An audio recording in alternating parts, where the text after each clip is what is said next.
Welcome back, dear friends. Before we begin, let me know where in the world you are watching, and please don't forget to subscribe and like to support the channel.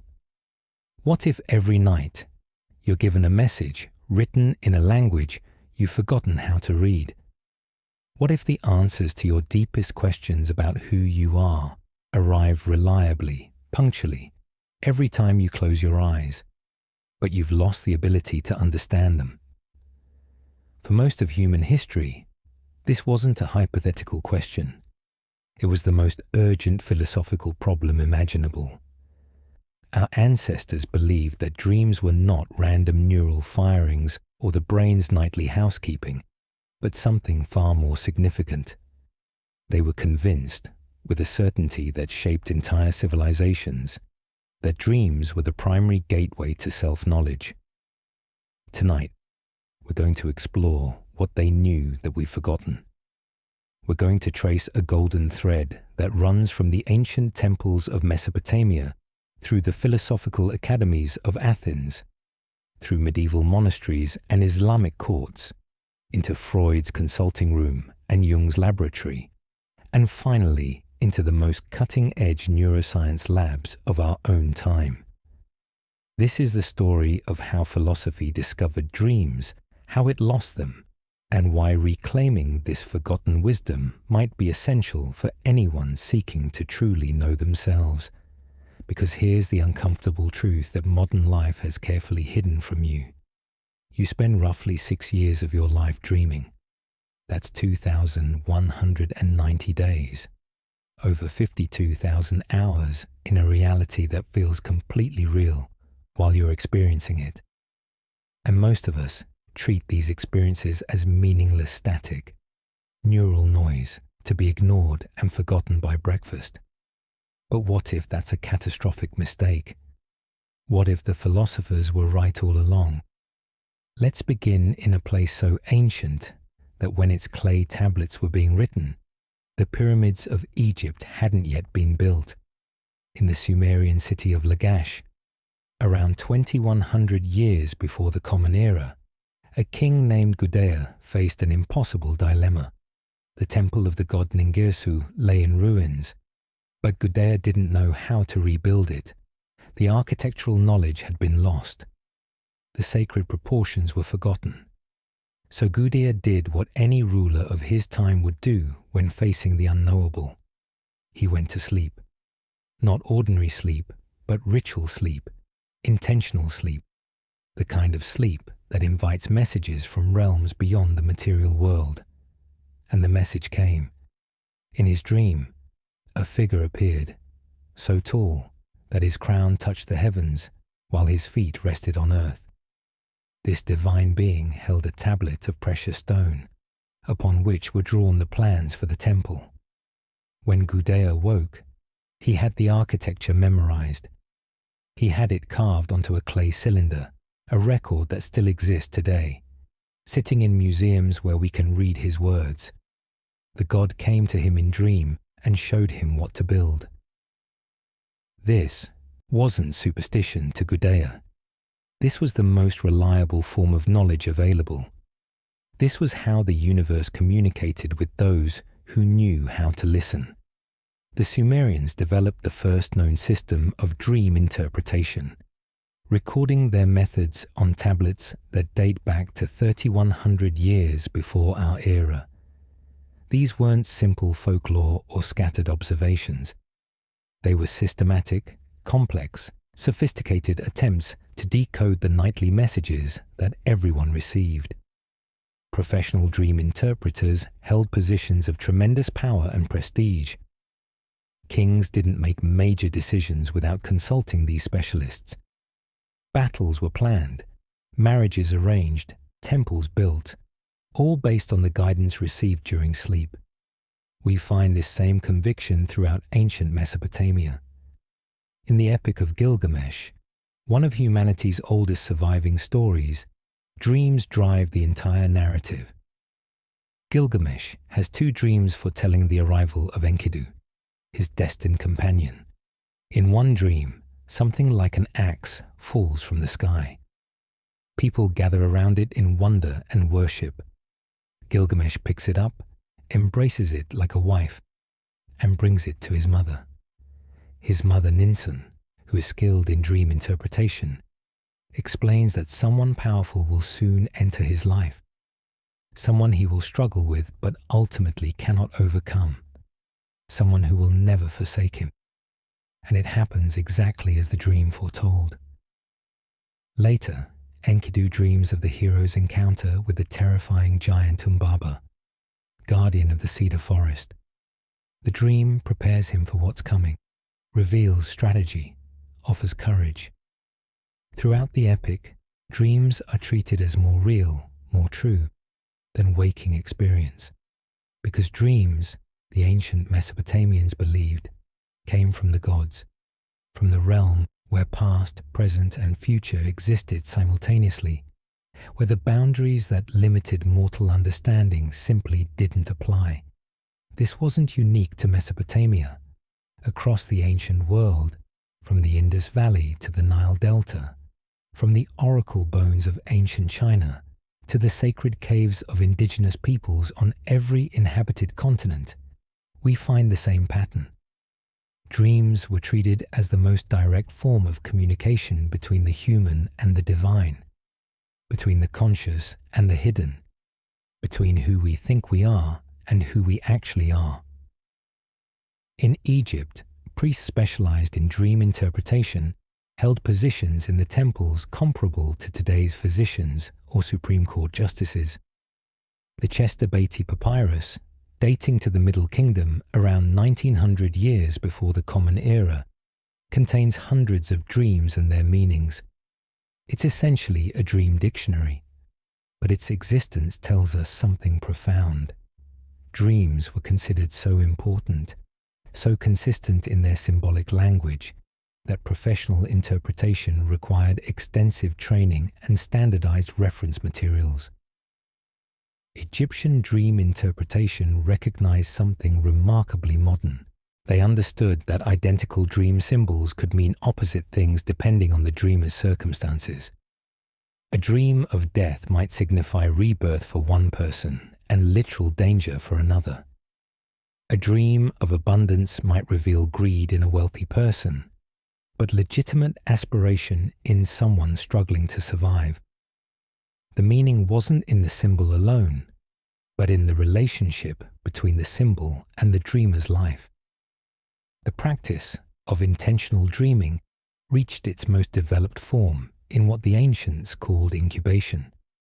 If you had a problem you couldn't solve, a question that waking thought couldn't answer, a decision that exceeded your rational capacity, you would go to a sacred place, a temple or a cave. Somewhere the boundary between worlds grew thin. You would purify yourself through fasting, bathing, ritual. You would make offerings. You would state your question clearly, and then you would sleep, deliberately, sacredly, with the intention of receiving an answer. This wasn't seen as metaphor or hopeful thinking. This was technology. This was method. This was how you accessed information that existed but remained hidden during ordinary waking consciousness. The dream you received during incubation was called a visitation dream.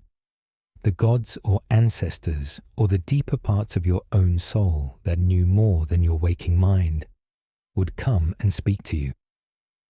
Sometimes the message was clear, direct, unmistakable. Sometimes it required interpretation, which is why the dream priest was there, trained in the symbolic language of the unconscious long before anyone would use that modern term. But the core conviction never wavered. Dreams were not less real than waking life. They were a different kind of real, a deeper real, a more true real. To ignore your dreams wasn't mere negligence. It was a form of spiritual suicide. It was choosing blindness when vision was offered freely every single night. The professional dream interpreter occupied a social position that we've lost entirely in the modern world. They weren't fortune tellers or entertainers. They were closer to a combination of physician, therapist, and philosopher. They understood that dreams revealed not just future events, but present realities that the dreamer couldn't or wouldn't face directly. A dream of being chased might not predict a physical attack, but reveal an internal conflict you were running from. A dream of treasure might not tell you where gold was buried, but show you that you'd been overlooking resources you already possessed. The sophistication of ancient dream interpretation gets obscured by our modern tendency to dismiss anything pre-scientific as primitive. But these weren't simple people making wild guesses. These were highly trained specialists working within complex theoretical frameworks, comparing notes across generations, refining their understanding through thousands of cases. They developed something that wouldn't have a name for millennia: depth psychology. They understood that the human being contained layers, that the surface self presented one face, while deeper selves, hidden selves, often contradictory selves, moved beneath awareness, influencing behavior, generating symptoms, creating the very personality that the waking mind believed it controlled. And they understood that dreams were how these hidden selves communicated, how the depths rose to meet the surface, how what was buried demanded to be known. But why did ancient peoples place such absolute faith in dreams? What was the fundamental conviction that made dream interpretation not just important, but essential? The answer takes us to the heart of how ancient minds understood reality itself. For the Sumerians, Egyptians, and virtually every ancient culture, the visible, material world was only the thinnest surface of existence. Beneath it, above it, threaded through it, was a spiritual reality that was actually more substantial, more permanent, more fundamentally real than the fleeting physical forms we perceive with our senses. Dreams were the place where these two realities met. During sleep, the soul loosened its attachment to the body. The strict boundaries that kept you imprisoned in material perception dissolved. You could travel, communicate, learn, experience, and remember. The dream realm wasn't imaginary. It was simply a different location, a different state, no less valid than walking through the marketplace or sailing on the river. This understanding created a relationship to self-knowledge that we've almost entirely lost. To know yourself, in ancient understanding, wasn't to sit quietly and think about your personality traits. It wasn't to take a psychological inventory of your preferences and habits. It was to undertake a journey into the dream realm with the same seriousness that you would bring to any other journey. It was to become literate in the language your soul spoke when the ordinary mind fell silent. It was to recognize that whatever you experienced during the day was only half of your existence. The other half, equally real, equally important, happened every night, and ignoring it was like trying to understand a book by reading only every other page. You might get some meaning, catch some fragments, but you'd miss the coherent story that only emerged when you attended to the complete text. The ancient conviction was this: dreams are not random. Dreams are not meaningless. Dreams are not the garbage disposal of the brain. Dreams are precise, personal, essential communications from the parts of you that know more than your waking mind knows, has access to information your conscious self can't reach, and desperately wants you to achieve the wholeness that comes from bringing all of yourself into awareness. That conviction would later be challenged, refined, reinterpreted, dismissed, and ultimately rediscovered. But it started here, in the dream temples of the ancient world, where seekers slept with questions and woke with answers, where the boundary between human and divine, conscious and unconscious, known and unknown, grew permeable enough that transformation became possible. Then something extraordinary happened. Around the 6th and 5th centuries before the Common Era, in the Greek city-states scattered across the Mediterranean, a new kind of thinking emerged. Philosophers began asking a dangerous question. What if the gods aren't really sending us dreams? What if dreams come from within us, generated by natural processes we could understand and study? This question didn't immediately overturn the sacred dream practices. The Greeks continued building temples to Asclepius, the god of healing, where sick people slept in hope of receiving diagnostic or curative dreams. These Asclepia functioned as combination hospitals and religious sanctuaries, places where the natural and supernatural were understood to work together. If you were ill, you would travel to one of these temples, undergo purification rituals, make offerings, and sleep in a special chamber designed to facilitate healing dreams. Priests trained in both medicine and dream interpretation would help you understand what your dream revealed about your illness and how to cure it. The practice persisted for centuries, with hundreds of these temples operating throughout the Greek and Roman worlds. Some of the ruins still exist, testimony to a time when healing the body required first addressing what the dream revealed about the soul. But alongside these religious practices, Greek philosophers were developing something radically new: naturalistic explanations for dreaming. Heraclitus suggested that during sleep, we withdraw into private worlds, cut off from the common world we share during waking. Each dreamer inhabits a universe of one, shaped by memory and personal association, rather than external reality. Democritus, the atomist philosopher, proposed that dreams resulted from images that physically emanated from objects and people, traveling through space to enter the dreamer through the senses. During sleep, when the gates of perception stood partially open, these residual images mixed and combined, creating the strange, sometimes prophetic, sometimes revelatory experiences we call dreams. These explanations might seem crude by modern standards, but they represented something revolutionary.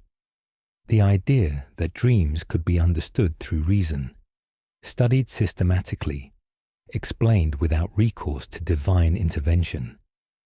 The transformation reached its full expression in two philosophical giants who would shape Western thought for the next 2 millennia: Plato and Aristotle. But before we explore their specific contributions, we need to understand what was at stake in this transformation. The Greek philosophers weren't trying to make dreams less important by removing divine explanations. In many ways, they were trying to make dreams more important by showing that they revealed something essential about human nature itself, something that every person could access, study, and use for the project that mattered most to the philosophers: knowing yourself. Inscribed on the Temple of Apollo at Delphi were the words, "Know thyself." These 3 words became the founding challenge of Western philosophy. Socrates would later declare that the unexamined life is not worth living, that the supreme goal of human existence is to achieve self-knowledge. But how? How do you know yourself? The Greeks understood that you couldn't simply think your way to self-knowledge. Thinking happened in the bright light of rational consciousness, but so much of what drove human behavior remained hidden in darkness. Desires you wouldn't admit, fears you'd never consciously acknowledged, beliefs that shaped your choices without your awareness. The self you thought you knew was only the tip of a much larger structure, most of which remained submerged beneath the surface of awareness. And this is where dreams became philosophically essential. Dreams revealed the hidden self.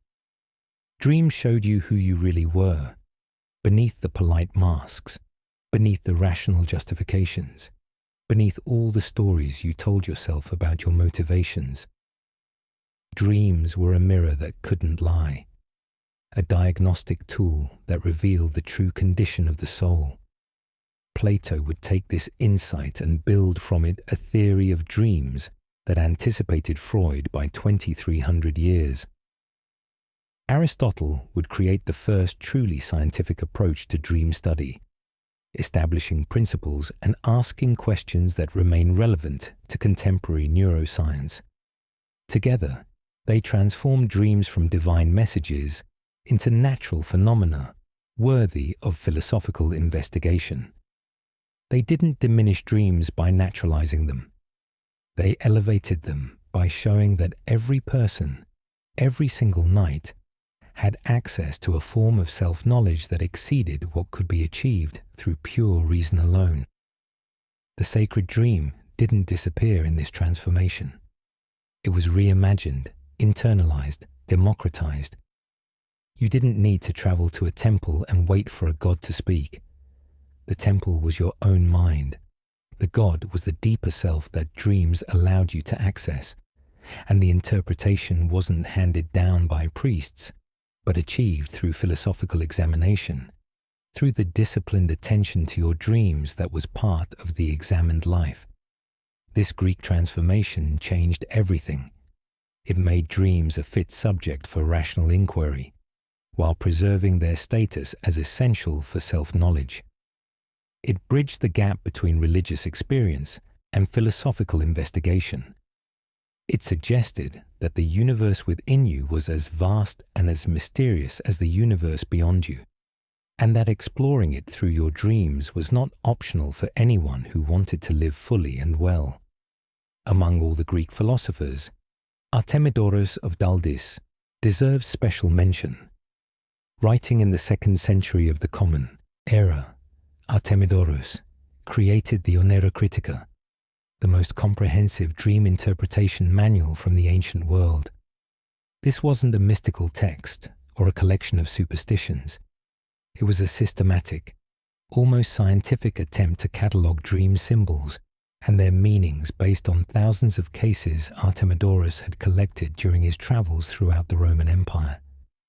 Artemidoros understood something remarkably modern, that dream interpretation required considering both the universal and the personal. Some symbols carried meanings that transcended individual circumstances. Others made sense only in the context of the specific dreamer's life. A dream of flying might mean freedom for one person and recklessness for another. A dream of death might signify transformation, actual danger, or the end of a phase of life, depending on countless contextual factors. What made Artemidoros sophisticated was his recognition that dreams used a symbolic language that had to be decoded carefully, with attention to detail, with respect for ambiguity. He compared dream interpretation to solving a rebus, a kind of word puzzle where images represented sounds or concepts that had to be assembled to reveal a hidden message. This comparison would later inspire Freud, who acknowledged Artemidoros as a predecessor who understood the fundamental principle: dreams mean something other than what they appear to mean, and cracking the code requires skill, patience, and attention to the dreamer's unique situation. But the question that haunted Greek philosophy about dreams was this: were dreams prophetic? Did they actually reveal the future? Or did they only seem to because of coincidence and selective memory? This debate would rage for centuries, with practical implications that went far beyond philosophical speculation. If dreams could predict the future, then paying attention to them was rational, necessary, urgent. If they couldn't, then perhaps dreams were nothing more than interesting, but ultimately meaningless mental noise. The Greek solution to this problem was characteristically subtle. Most philosophers acknowledged that some dreams seemed genuinely prophetic, while others clearly were not. The challenge was determining which category any given dream fell into. This required the kind of discernment that came only through practice, through careful attention to your dreams over time. through comparing what you dreamed with what actually happened. It required, in other words, treating dreams seriously enough to study them systematically. The Greek transformation of dream philosophy established principles that would echo through the centuries. Dreams reveal hidden aspects of self. Dreams use symbolic language that requires interpretation. Dreams can be studied rationally without losing their significance. Dreams are essential for self-knowledge. And dreams deserve the same careful attention we give to waking experience, because they're not interruptions of consciousness, but an alternative mode of consciousness. Equally valid, equally real, equally revealing. Plato's understanding of dreams emerged from his larger theory of the soul, a theory that would prove profoundly influential for how Western civilization thinks about human nature. According to Plato, the soul has three parts, each with its own desires, its own logic, its own will.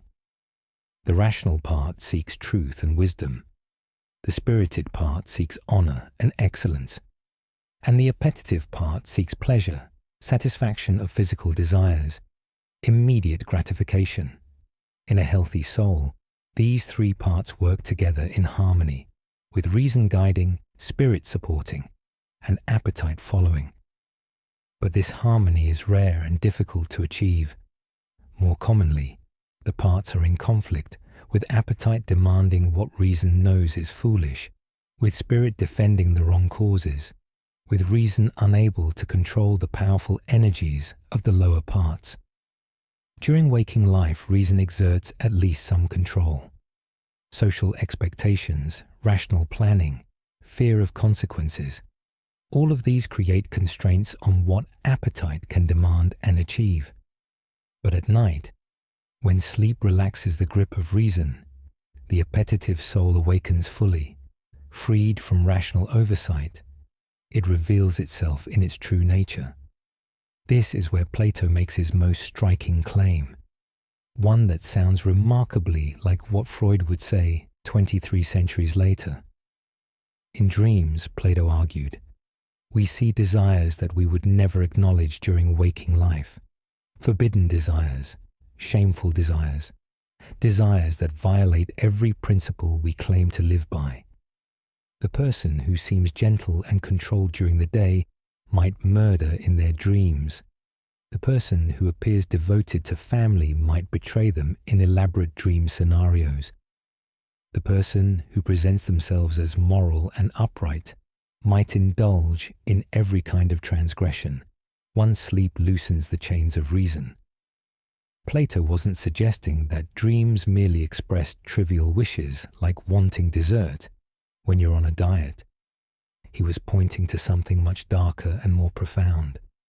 Within every human soul lives what he called a wild beast, a primitive force that recognizes no law, no morality, no boundary. This beast is kept caged during waking hours by the structure of civilization, by rational self-control, by fear of social consequences. But in dreams, the beast roams free, and examining your dreams, honestly and courageously, reveals whether the beast is being properly tamed, or whether it's actually controlling you in ways you refuse to see. This idea appears most forcefully in Book 9 of the Republic, where Plato discusses the soul of the tyrant. He explains that tyrannical desires exist in everyone, even in the most decent and moderate people.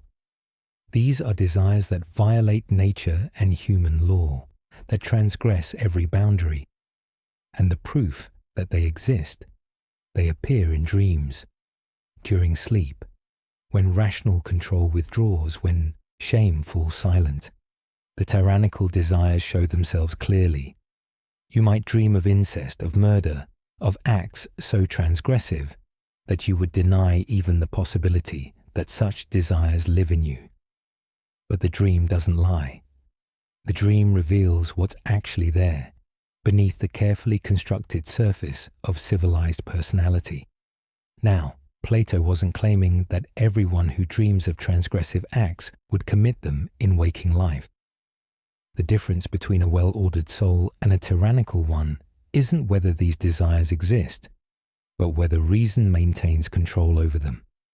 The philosopher, or the genuinely virtuous person, has desires just as intense as the tyrants, but they've achieved a different relationship to those desires.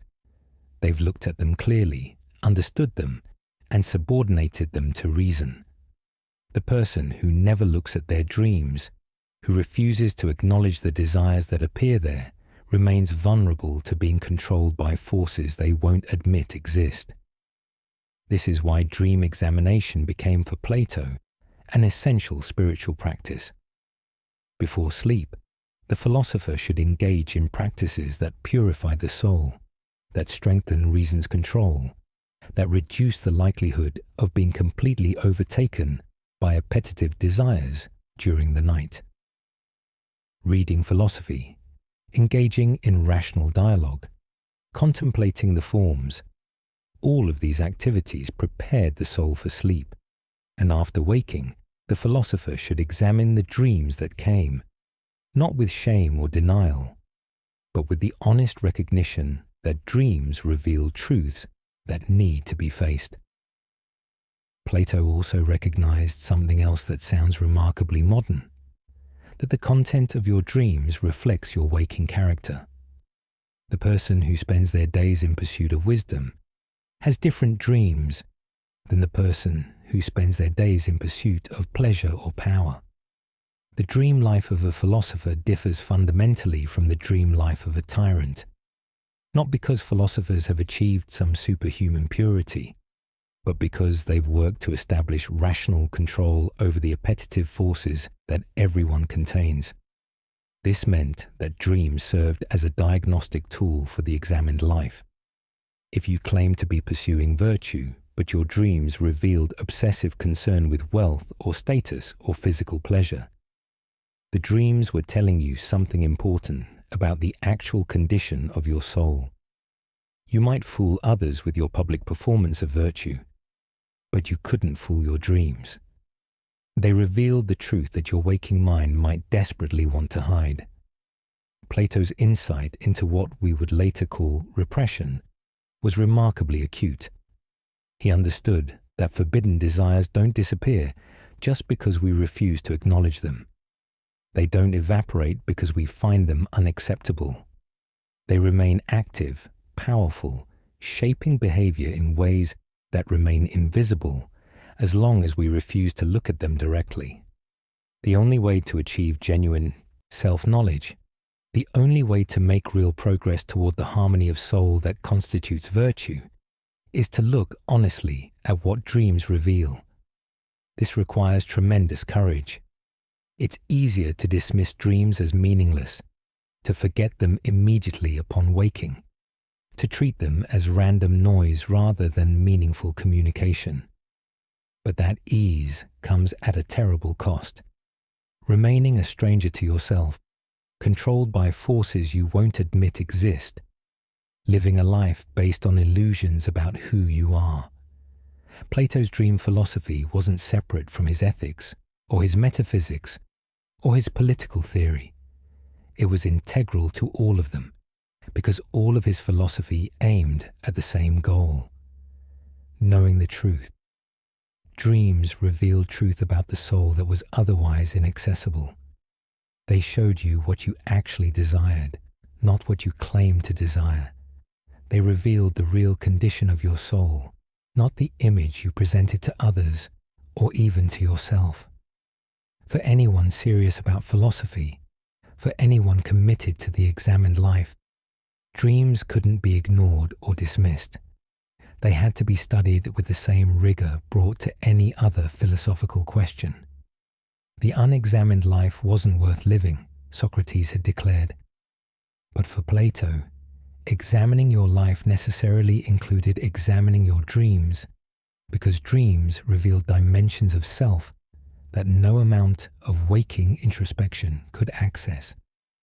If Plato made dreams philosophically important by connecting them to virtue and self-knowledge, Aristotle made them scientifically respectable by creating the first systematic, naturalistic account of what dreams actually are. In his treatise Parva Naturalia, specifically in the sections on dreams and on prophesying by dreams, Aristotle approached dreaming with the same methodical precision he brought to every subject he investigated. He observed, he theorized, he tested his theories against experience, and he built an account of dreams that remained influential for nearly 2,000 years. Aristotle's starting point was simple but revolutionary. Dreams are natural phenomena with natural causes, and we can understand them through careful observation and logical analysis. He began by defining what dreams are. A dream, Aristotle argued, is a particular kind of presentation that occurs during sleep. It's not external perception, because the senses are shut down during sleep. It's not pure thought, because dreams have a sensory, image-based quality that pure thinking lacks. Dreams occupy a middle ground between perception and thought, partaking of both, but identical to neither. But where do these presentations come from if not from the senses directly perceiving the external world? Aristotle's answer demonstrated his genius for combining careful observation with theoretical insight. During waking life, our senses are constantly stimulated by the external world. These stimulations create movements in the sense organs, movements that persist even after the external stimulus is gone. You've experienced this yourself. Close your eyes after looking at something bright, and you'll see an after-image. The stimulus is gone, but the movement it created in your visual system continues for a time. Aristotle proposed that something similar happens on a much larger scale during sleep. All of the sensory stimulations you experienced during the day created movements throughout your perceptual system. These movements don't stop the moment you fall asleep. They continue, reverberating, combining, transforming. During waking life, these residual movements are overwhelmed by new sensory input, constantly flooding in from the external world. But during sleep, when external input ceases, these internal movements become perceptible. They rise to awareness. They combine in new patterns. They create the experiences we call dreams. This explanation accounted for several puzzling features of dreams. Why do dreams often incorporate recent experiences? Because those experiences created the most recent sensory movements, still fresh and active in the system. Why do dreams seem so vivid despite being internally generated? Because during sleep, there's no competing external input to diminish their intensity. Why do dreams combine elements in impossible ways, placing people who never met in locations that don't exist, creating narratives that violate the laws of physics? Because the residual sensory movements combine freely, unconstrained by the logical relationships that govern waking experience. Aristotle's explanation also addressed why we believe dreams while we're experiencing them. During sleep, the faculty of rational judgment is diminished. We lack the capacity to evaluate whether what we're experiencing is real or imaginary. The dream presentations appear to our sleeping mind with the same conviction that waking perceptions carry, so we accept them as real until waking consciousness returns and allows us to recognize that they were dreams. This raised a fascinating philosophical question that Aristotle explicitly addressed. How do we know at any given moment whether we're awake or dreaming? If dreams can feel exactly like waking experience while we're having them, what guarantees that our current experience isn't also a dream? This question would later become central to Descartes' skeptical philosophy, but Aristotle tackled it first. His answer was pragmatic rather than absolute. We can't have certain infallible knowledge at every moment that we're awake rather than dreaming, but we can be confident in our judgment after the fact.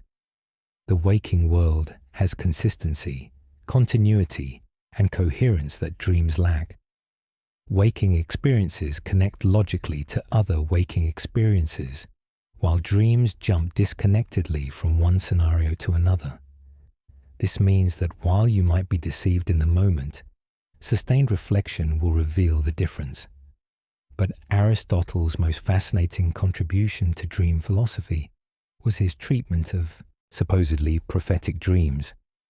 He lived in a world where most people believed that at least some dreams predicted the future, where dream interpretation was taken seriously by the educated and uneducated alike, where rulers made decisions based on dream guidance.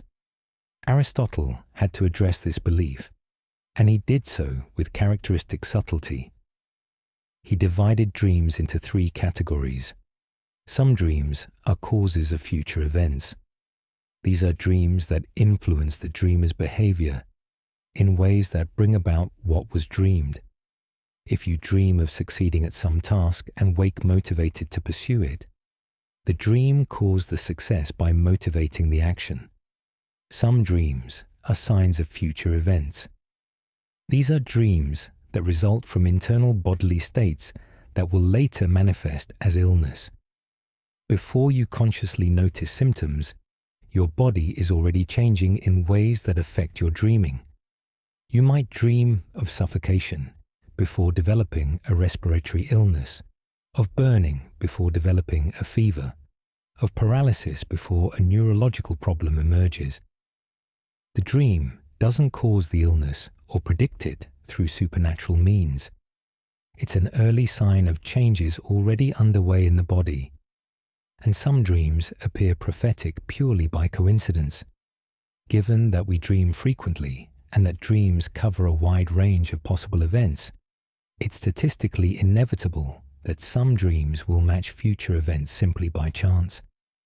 The human tendency to remember the hits and forget the misses makes such coincidences seem far more meaningful than they actually are. What's brilliant about Aristotle's analysis is that it allows for dreams that appear prophetic while maintaining a completely naturalistic explanation. Dreams don't require divine intervention or supernatural powers. They're natural phenomena with natural causes, but they can still provide information that's genuinely useful. The dream that reveals early signs of illness could save your life if you pay attention to it. The dream that motivates action can shape your future through its influence on your behavior. Aristotle wasn't dismissing dreams or making them trivial. He was showing how they could be important and informative within a rational scientific framework. He also recognized that dreams could reveal psychological states that the waking mind wasn't aware of. Someone might dream repeatedly of a particular person or place or activity, and this repetition reveals something about their concerns, their desires, their fears. The dream doesn't create these psychological states. It reveals them, makes them visible, allows them to be examined and understood. This made dreams valuable for self-knowledge in a way that complemented Plato's ethical approach. Aristotle's scientific naturalism about dreams established several principles that remain important. Dreams are caused by natural processes within the dreamer, not by external divine messages. Dreams can be studied systematically through observation and reasoning. Dreams provide real information about the dreamer's body and mind, even when that information is encoded in symbolic form. Dreams don't violate natural law, but they operate according to principles different from waking cognition. And dreams are worth careful attention precisely because they reveal aspects of ourselves that remain hidden during ordinary waking consciousness.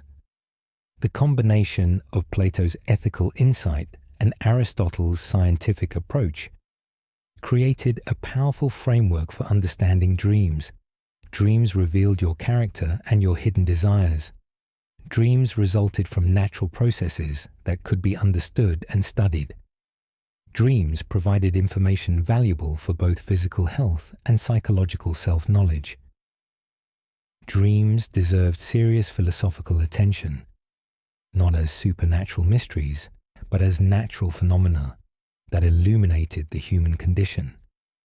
This framework would shape Western thinking about dreams for centuries, surviving through the medieval period, influencing Islamic philosophy, and eventually providing the foundation upon which modern psychology would build when it rediscovered dreams as a subject worthy of scientific investigation.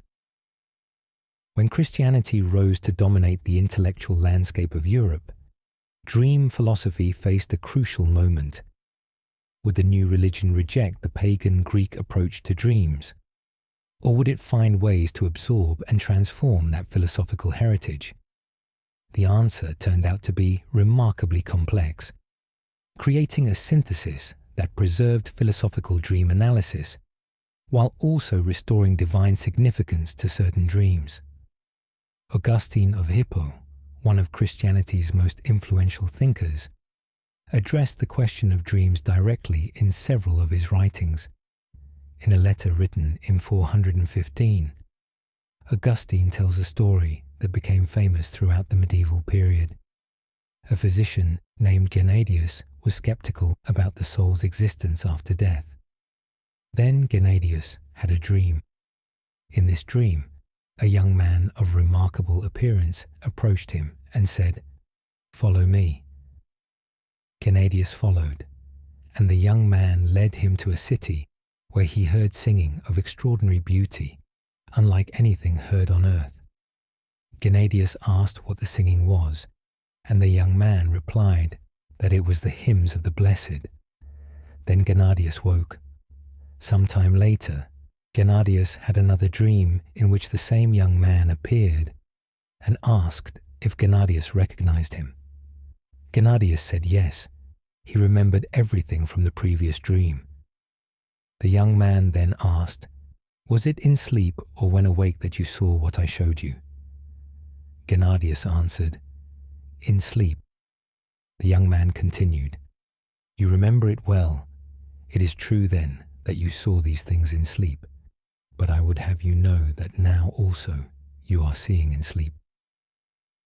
Suddenly understanding washed over the dreaming Gennadius, and the young man pressed the point. "Where is your body now?" Gennadius answered, "In my bed." The young man asked, "Do you know that the eyes in this body are now bound and closed, and that with these eyes you see nothing?" Gennadius replied, "I know it." The final question came, "What then are the eyes with which you see me?" Unable to answer, the young man explained, "As while you are asleep and lying on your bed, these eyes of your body are now unemployed and doing nothing, and yet you have eyes with which you behold me and enjoy this vision. So after your death, while your bodily eyes shall be wholly inactive, there shall be in you a life by which you shall live, and a faculty of perception by which you shall perceive. Beware, therefore, after this of doubting that the life of man continues after death." Augustine used this story to make a philosophical point wrapped in religious language. Dreams demonstrated the existence of a soul separable from the body, capable of perception without physical senses. But notice what Augustine was doing. He was using dream experience as philosophical evidence, treating it as a legitimate source of knowledge about human nature. The dreams served not as divine commandment, but as argument, as demonstration, as proof. This approach allowed medieval Christian philosophers to maintain respect for dreams while being selective about which dreams carried divine authority. Not every dream was a message from God. Most dreams resulted from natural causes, physical digestion, emotional disturbances, recent thoughts and experiences. These ordinary dreams could still be interesting and revealing, but they didn't carry religious authority. Only certain special dreams, distinguished by particular qualities of vividness, coherence, and moral force, counted as genuine divine communication. Thomas Aquinas, the great synthesizer of Aristotelian philosophy and Christian theology, devoted careful attention to dreams in his massive Summa Theologica. Following Aristotle, Aquinas explained most dreams as arising from internal causes, bodily states, residual sense impressions, the movements of memory and imagination during sleep. These natural dreams could reveal things about the dreamer's health, concerns, and character, making them worth some attention for practical reasons. But Aquinas also argued that God could choose to communicate through dreams, bypassing normal natural causes to convey revelations that serve divine purposes. How could you tell the difference between a natural dream and a divine one? Aquinas suggested several criteria. Divine dreams carried a sense of certainty and importance that natural dreams lacked. They had moral content that guided the dreamer toward virtue. They often came to people of exceptional spiritual development, and they proved themselves through fulfillment. The events revealed in genuinely divine dreams came to pass, while ordinary dreams did not predict the future with any reliability. This framework allowed medieval Christians to take dreams seriously without treating every dream as supernatural. It preserved the Greek philosophical insight that dreams revealed important truths about the self, while also maintaining space for occasional divine intervention. And it meant that dream interpretation remained a valued skill, practiced by theologians, physicians, and spiritual directors throughout the medieval period. Meanwhile, in the Islamic world, dream philosophy was developing along parallel lines. The Prophet Muhammad had reportedly said that good dreams come from God, while bad dreams come from Satan, and meaningless dreams arise from natural causes. This three-part classification created space for sophisticated dream interpretation, while avoiding the superstitious extremes of treating every dream as prophetic. Ibn Sirin, a scholar who lived in the late 7th and early 8th centuries, wrote what became the most influential Islamic dream interpretation manual. His work recognized that dream symbols had to be interpreted in context, that the same image could mean different things to different dreamers, and that personal knowledge of the dreamer's circumstances was essential for accurate interpretation. Islamic philosophers like Avicenna and Averroes engaged seriously with Aristotle's dream theories, translating them, commenting on them, and developing them further. They understood dreams as arising from the imaginative faculty, which remained active during sleep, even as the external senses shut down. This imaginative faculty could recombine stored images, generate scenarios, and create the experiences we recognize as dreams. But like their Christian counterparts, Islamic philosophers also maintained that some dreams could carry genuine prophetic content, revelation from the divine realm that transcended natural causation. The medieval synthesis of philosophical and religious approaches to dreams accomplished something important.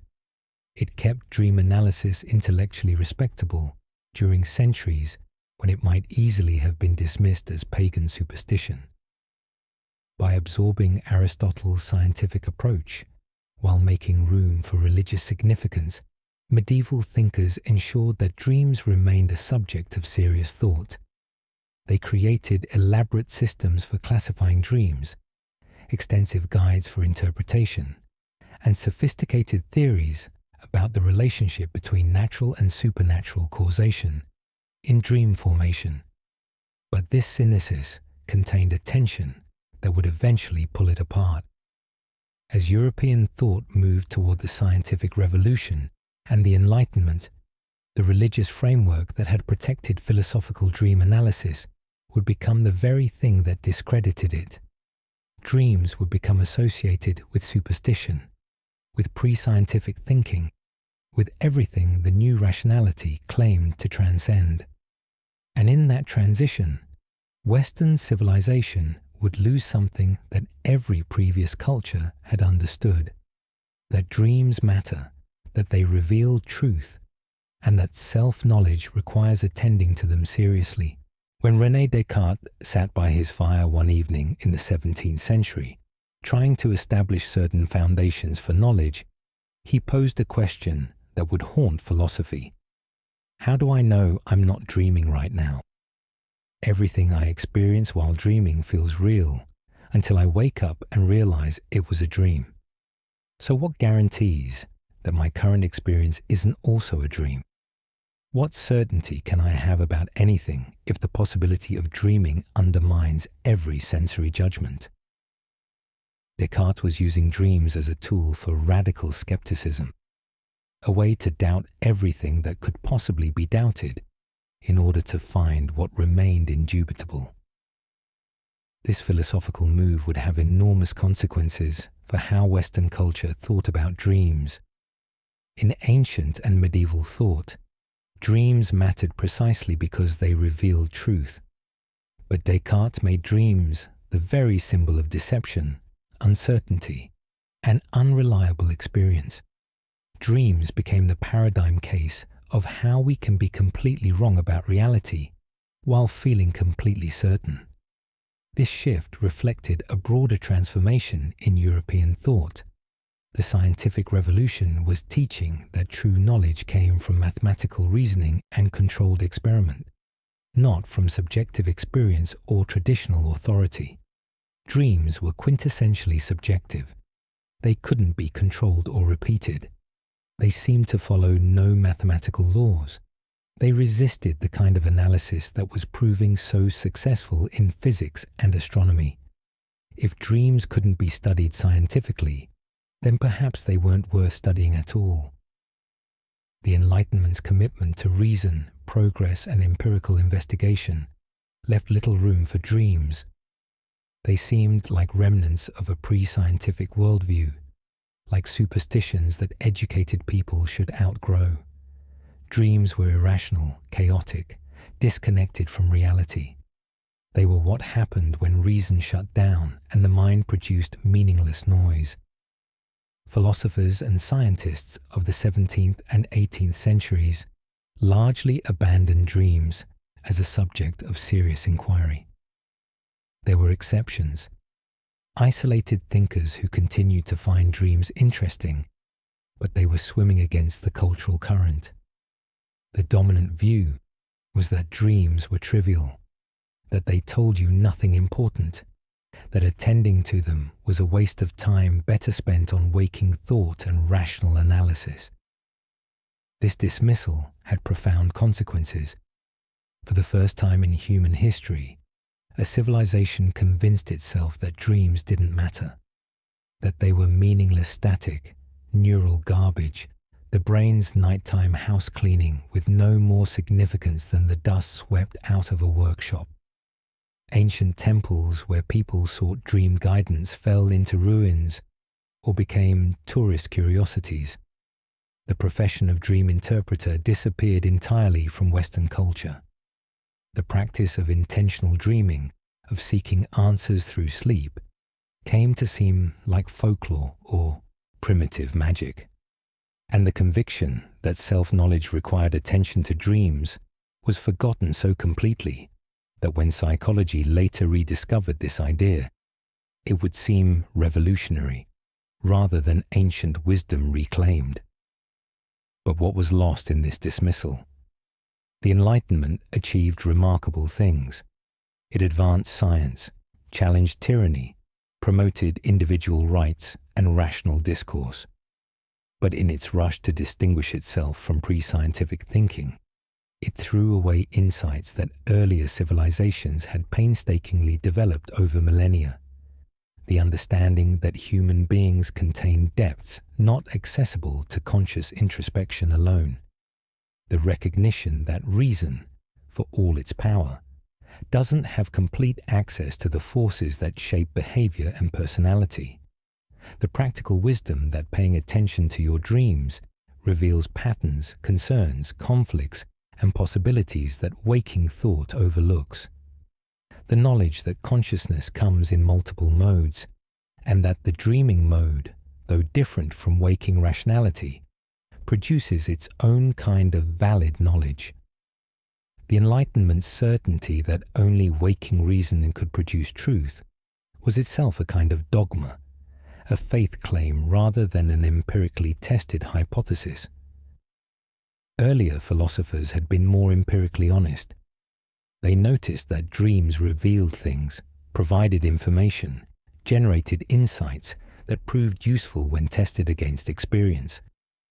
They didn't dismiss this evidence just because it didn't fit their theoretical preferences. They incorporated it into their understanding of human nature. The cost of forgetting dreams was a cost to self-knowledge itself. The Enlightenment created a vision of the human being as primarily or essentially rational, with emotions and desires treated as unfortunate necessities that should be controlled or suppressed. This vision seemed scientific, seemed modern, seemed like progress beyond earlier, more complex understandings of human nature.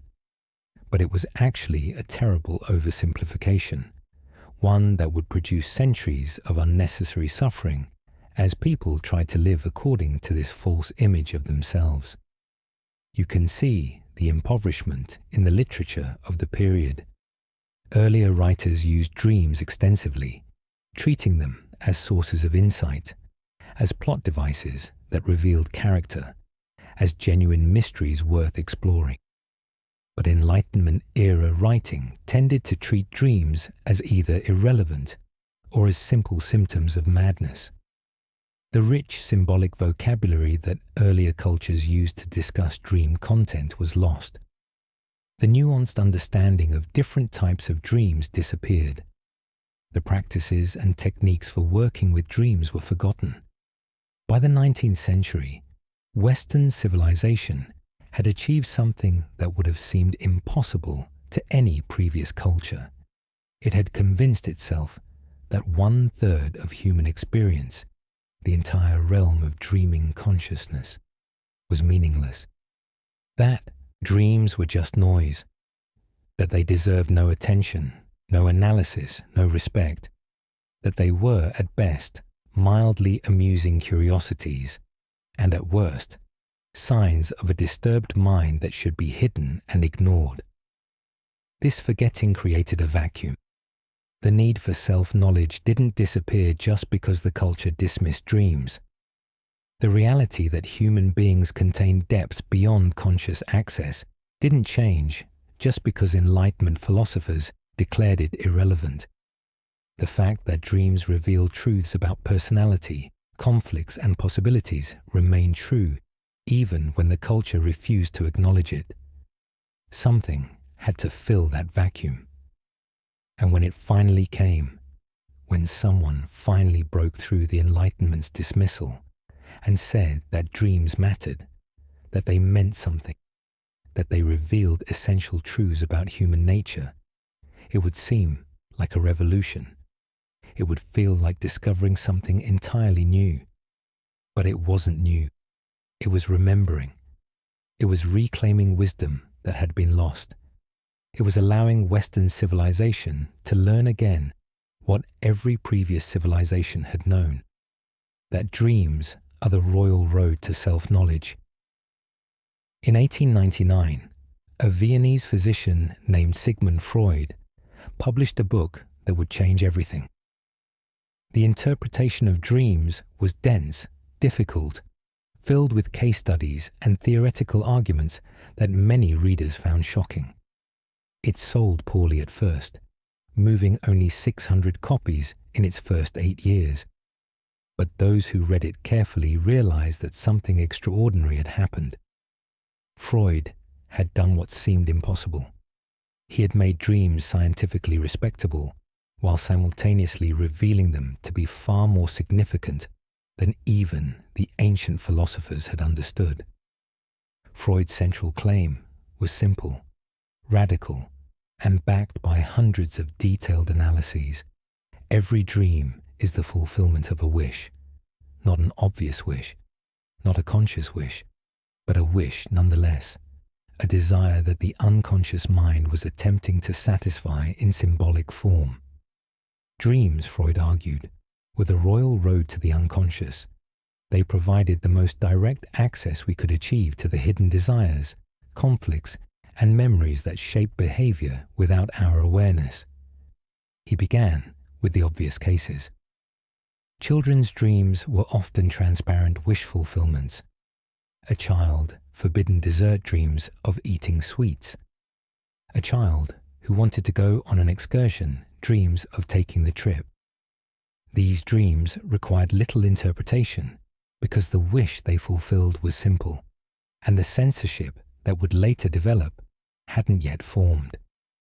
But adult dreams were different. They seemed to disguise their true purpose, to hide rather than reveal the wishes they fulfilled.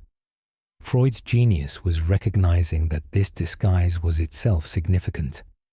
It pointed to the existence of mental conflict, to desires that couldn't be acknowledged, to wishes that the waking mind found unacceptable. This led Freud to one of his most important theoretical innovations, the distinction between manifest and latent content.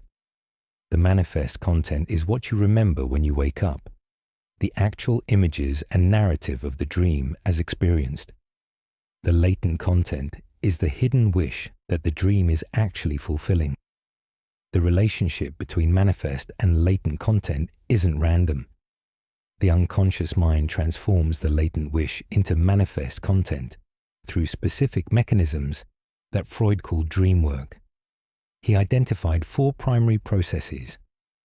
Condensation occurs when multiple ideas, memories, or wishes are compressed into a single dream image. A dream figure might represent several different people simultaneously, or a dream location might combine features from different places. This compression allows the dream to pack tremendous meaning into economical form.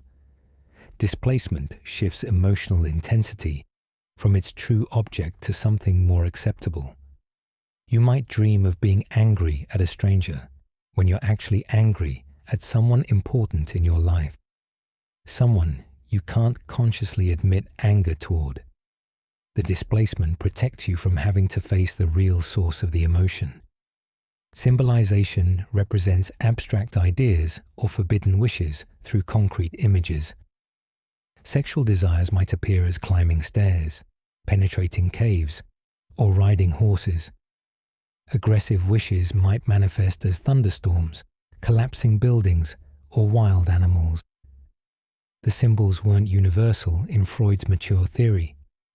They had to be understood in the context of the specific dreamer's associations and life circumstances. Secondary revision occurs after you wake, as your conscious mind tries to make sense of the bizarre dream narrative. It imposes logical structure, fills in gaps, creates explanations. This final layer of processing further disguises the latent content, making interpretation more difficult. But why does the unconscious go to such elaborate lengths to disguise wishes? Why not dream directly about what you desire? Freud's answer pointed to the existence of psychic censorship. Certain desires are unacceptable to the conscious mind.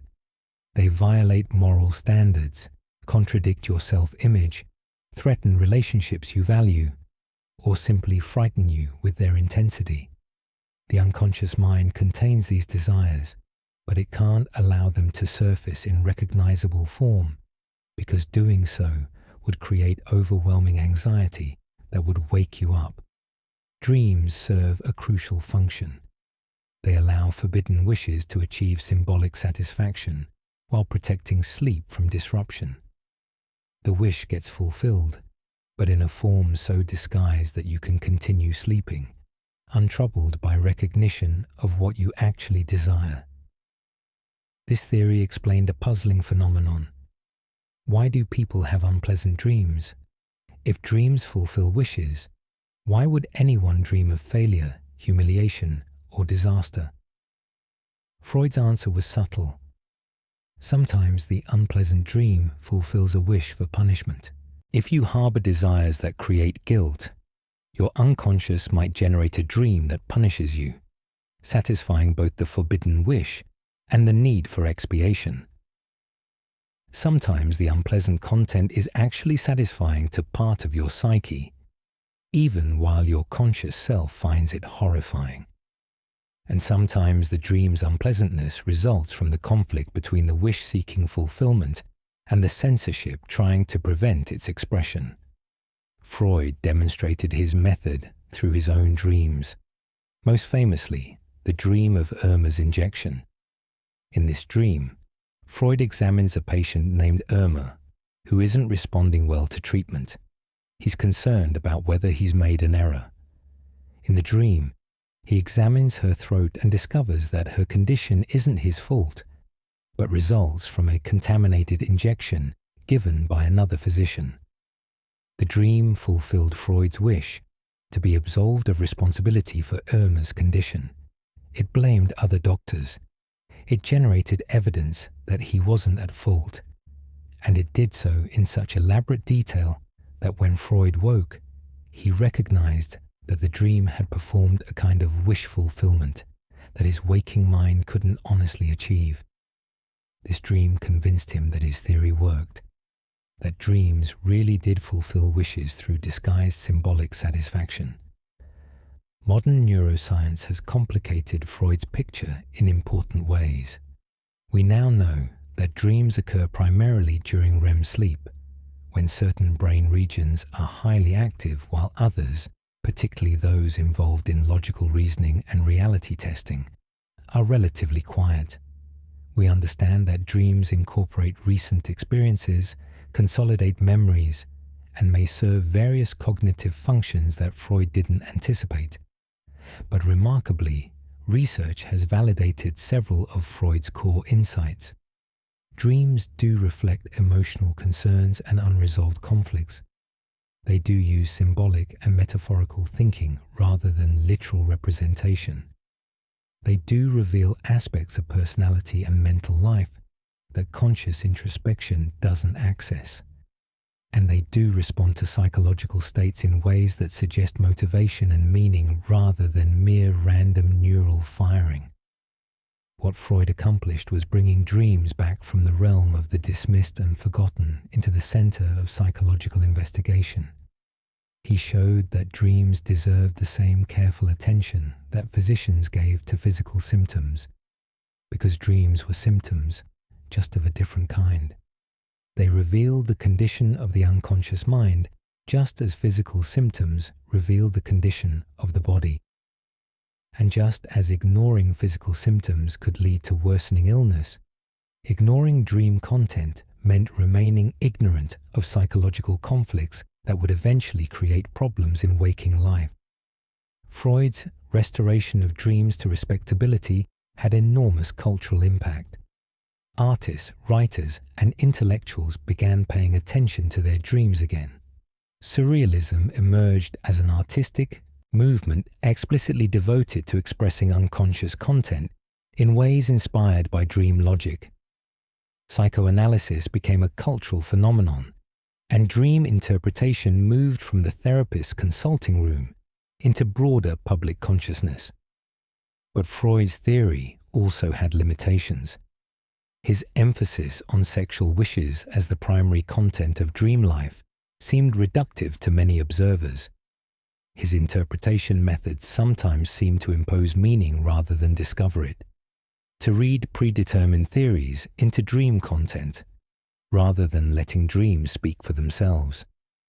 And his certainty that he had discovered the correct interpretation of any given dream often seemed at odds with the ambiguity and multiplicity of meaning that dreams actually contain. These limitations would be addressed by Freud's most important successor, a student who broke with him over fundamental theoretical questions while preserving and extending the core insight that dreams provide essential access to the unconscious mind. Carl Jung would take dream interpretation in directions that Freud never imagined, discovering dimensions of meaning that even the ancient philosophers hadn't fully articulated. Carl Jung began as Freud's protégé and heir apparent, the brilliant younger psychiatrist who would carry psychoanalysis into the future. But as Jung delved deeper into dream analysis, he found himself moving away from Freud's theories towards something more expansive, more mystical, and ultimately more faithful to how human beings across cultures have actually experienced dreams. The break between them was partly theoretical and partly personal, but at its core was a fundamental disagreement about what dreams reveal. Freud saw dreams as disguising forbidden wishes. Jung saw them as revealing truths that the conscious mind hadn't grasped. Freud thought dreams concealed. Jung believed dreams disclosed.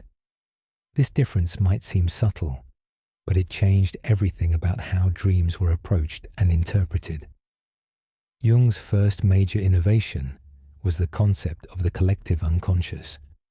Freud had demonstrated the existence of a personal unconscious, the repository of repressed memories, forbidden wishes, and forgotten experiences that belong to the individual's unique history.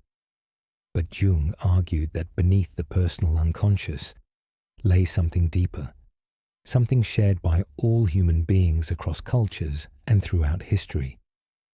This collective unconscious contained what Jung called archetypes, universal patterns of experience, thought, and behavior that manifested in similar forms across wildly different cultures. These weren't learned or cultural or individual. They were structural, built into the very architecture of the human psyche. You could think of them as psychological instincts, as fundamental to human nature, as the physical instincts for survival and reproduction. The evidence for archetypes came partly from dreams. Jung noticed that his patients, including those with no education in mythology or comparative religion, spontaneously produced dream symbols that appeared in myths and fairy tales from cultures they'd never studied. A patient might dream of a wise old man who appeared to offer guidance, not knowing that this exact figure appeared in the myths of ancient Greece, medieval Europe, indigenous tribes, and Eastern religions. Another might dream of a descent into an underworld, recreating a journey pattern that appeared in the Epic of Gilgamesh, Homer's Odyssey, Dante's Inferno, and countless other traditions. These weren't coincidences or evidence of telepathy or proof of reincarnation. They were evidence that the human psyche contains structures that generate similar symbols when people face similar psychological situations. The wise old man archetype emerges when someone needs guidance from a source beyond ego consciousness. The descent archetype appears when someone must confront what they've been avoiding, journey into darkness to find what's been lost. The return to paradise archetype manifests when someone seeks wholeness and integration. Jung identified numerous archetypes that appeared repeatedly in dreams. The shadow represented everything about yourself that you've denied, rejected, or failed to develop. It often appeared in dreams as a threatening figure of your same gender, someone who frightened you precisely because they embodied qualities you refused to recognize in yourself. The shadow wasn't evil, though it often seemed so. It was simply unintegrated, all the potential that remained unrealized because you'd identified with its opposite. The anima and animus represented the feminine dimension in men and the masculine dimension in women. These weren't about gender stereotypes, but about psychological qualities that every human psyche contains, but that tend to remain unconscious because culture pushes us toward one-sided development. The anima, or animus, often appeared in dreams as a fascinating, mysterious figure of the opposite gender who lured the dreamer into adventure, creativity, or self-discovery. The wise old man, or wise old woman, represented the self's potential for wisdom beyond ego knowledge. This figure appeared in dreams to offer guidance, especially during major life transitions when old patterns no longer worked and new understanding was needed. The divine child represented potential for renewal, for beginning again, for discovering what had been there all along but remained hidden. This archetype appeared in dreams of birth, discovery of children, or finding treasure that revealed innocence and possibility. The self, the central archetype in Jung's system, represented the totality of the psyche, the unity toward which all development aimed. It often appeared in dreams as mandala patterns, as figures that combined opposites, or as transformative experiences of wholeness that transcended the usual boundaries of identity. Jung's theory of compensation provided another crucial framework for understanding dreams. He noticed that dreams often presented perspectives contrary to the conscious attitude. If someone was too controlled and rational during the day, their dreams might be wild and chaotic. If someone was too passive in waking life, their dreams might feature aggressive action. If someone had an inflated sense of themselves, their dreams might humiliate them. This compensation wasn't random. It was the psyche's attempt to restore balance, to correct one-sided development, to bring into awareness what consciousness was ignoring. Dreams served a self-regulatory function, constantly pushing toward wholeness and integration. Jung distinguished between little dreams and big dreams. Little dreams dealt with the day's events, personal concerns, and immediate problems. They used material from the personal unconscious and could often be understood through the dreamer's personal associations. Big dreams had a different quality. They felt numinous, important, laden with significance that exceeded personal concerns. They used archetypal imagery and seemed to be about something larger than the individual's immediate life. These were the dreams that ancient cultures called divine visitations, the dreams that came at crucial turning points and that people remembered for decades. Jung took these big dreams seriously as communications from the deep self, as moments when the collective unconscious broke through into awareness with messages that needed to be heard. Interpreting dreams, for Jung, was less about decoding disguised wishes and more about amplification, making connections between the dream imagery and its parallels in mythology, religion, art, and culture. When someone dreamed of a descent into a cave, Jung might discuss the myth of Persephone's abduction to the underworld, the hero's journey into the belly of the whale, Christ's descent into hell before resurrection. These parallels weren't explanations but resonances, ways of understanding the dream's significance by seeing how human beings across time had dealt with similar psychological situations. Jung also emphasized active imagination, a technique for continuing to work with dream imagery while awake. Instead of simply analyzing a dream intellectually, you could imaginatively re-enter it, dialogue with the figures that appeared, allow the story to continue. This wasn't make-believe but a legitimate way of engaging with unconscious contents, of building a bridge between conscious and unconscious that fostered integration and growth. The goal of all this dream work, for Jung, was individuation, the process of becoming who you really are. Not the persona you present to the world, not the ego that thinks it's in control, but the self that contains and transcends both conscious and unconscious. Dreams guided this process, showing what needed to be integrated, warning of one-sided development, revealing possibilities that consciousness hadn't imagined. Modern research has been kinder to Jung's ideas than to Freud's in some respects. The existence of universal symbolic patterns across cultures has been well documented. The psychological benefits of working with dreams in ways that don't require accepting Freud's specific theories have been demonstrated, and the idea that dreams serve compensatory functions, helping to regulate emotional life and restore psychological balance, has found support in neuroscientific studies of dream content and mood.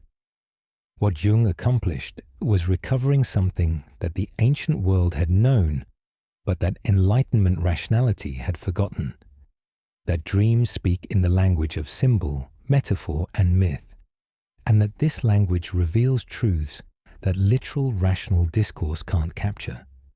He showed that dreams weren't just about personal wishes, but about the deep structures of human experience itself. He demonstrated that working with dreams wasn't merely therapeutic, but could be a path toward greater consciousness, wholeness, and meaning. Aristotle mentioned it in the 4th century before the Common Era. Sometimes, while asleep, something in consciousness recognizes that you're dreaming. This phenomenon, which would come to be called lucid dreaming, represents one of the most fascinating aspects of dream experience. It's the moment when self-awareness pierces the dream, when you realize mid-dream that you're dreaming, yet the dream continues. For centuries, lucid dreaming remained a philosophical curiosity, mentioned occasionally, but not studied systematically. Buddhist and Hindu traditions developed practices specifically aimed at cultivating lucid awareness during sleep, treating it as a valuable spiritual discipline. Tibetan dream yoga, in particular, created elaborate techniques for achieving and maintaining lucidity, understanding it as a form of meditation that continued during sleep, a way of practicing consciousness in a realm where most people remained unconscious. In the West, isolated reports of lucid dreaming appeared throughout history. St. Augustine discussed it.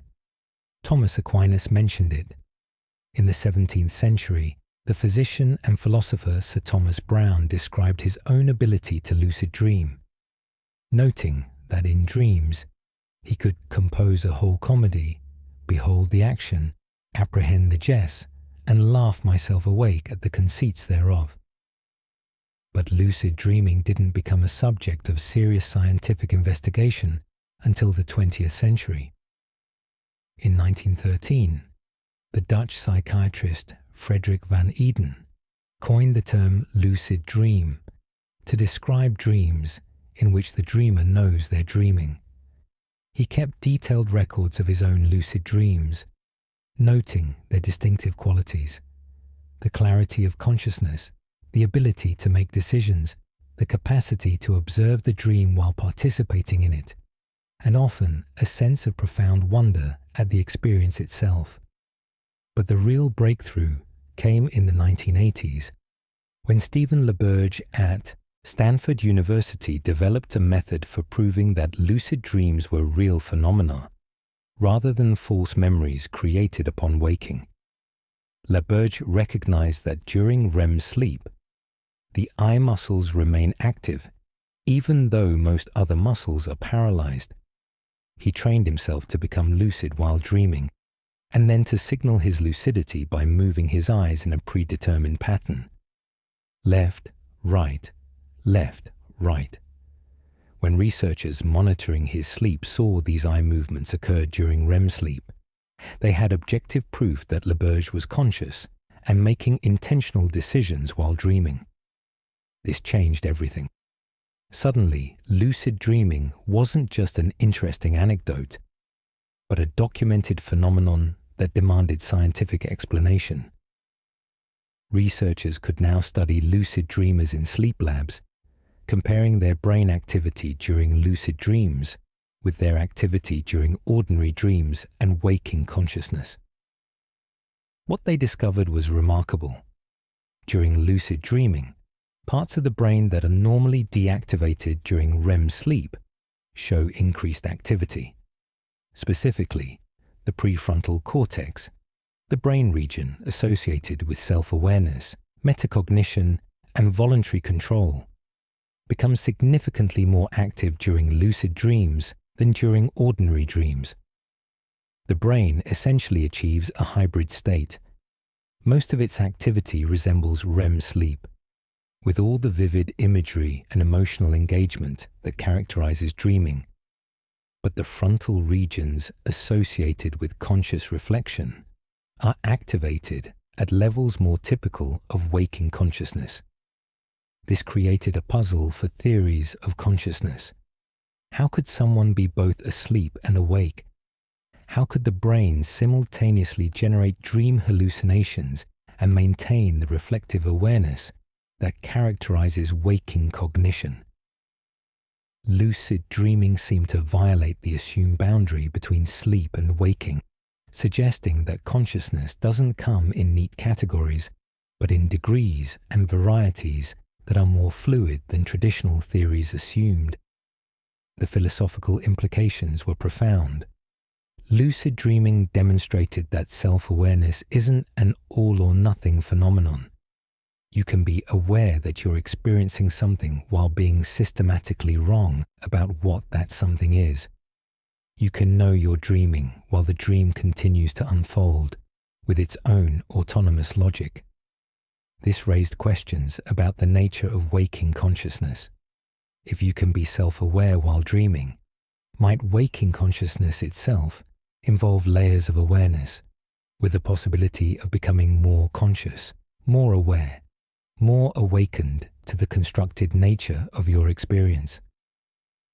Some philosophers and spiritual teachers have suggested exactly this, arguing that ordinary waking consciousness is itself a kind of dream from which we might awaken. The Buddhist and Hindu traditions that developed lucid dreaming practices understood them in precisely this way, as training for recognizing the dreamlike quality of all experience, as preparation for the ultimate awakening that transcends both dreaming and ordinary waking. Lucid dreaming also revealed something important about the relationship between awareness and control. Beginning lucid dreamers often find that recognizing their dreaming gives them some ability to control dream content. They can fly, pass through walls, summon people, or places they want to experience. But experienced lucid dreamers often report that the most interesting experiences come not from control, but from relaxing control while maintaining awareness. The dream has its own intelligence, its own purpose.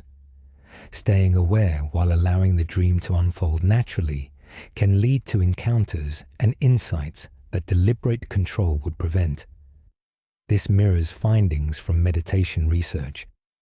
The goal isn't to control every thought, but to maintain awareness while allowing thoughts to arise and pass. The same principle applies in lucid dreaming. Awareness matters more than control. Being conscious while dreaming, regardless of whether you manipulate dream content, changes the nature of the experience and provides unique opportunities for self-discovery. Modern research has explored practical applications of lucid dreaming. Some studies suggest it can help people overcome nightmares by allowing them to recognize that terrifying dreams aren't real and to change their relationship to dream fears. Other research has investigated using lucid dreams for creative problem solving, for practicing physical skills, for emotional healing. Athletes have experimented with using lucid dreams to practice techniques, and some evidence suggests this mental practice has real effects on waking performance.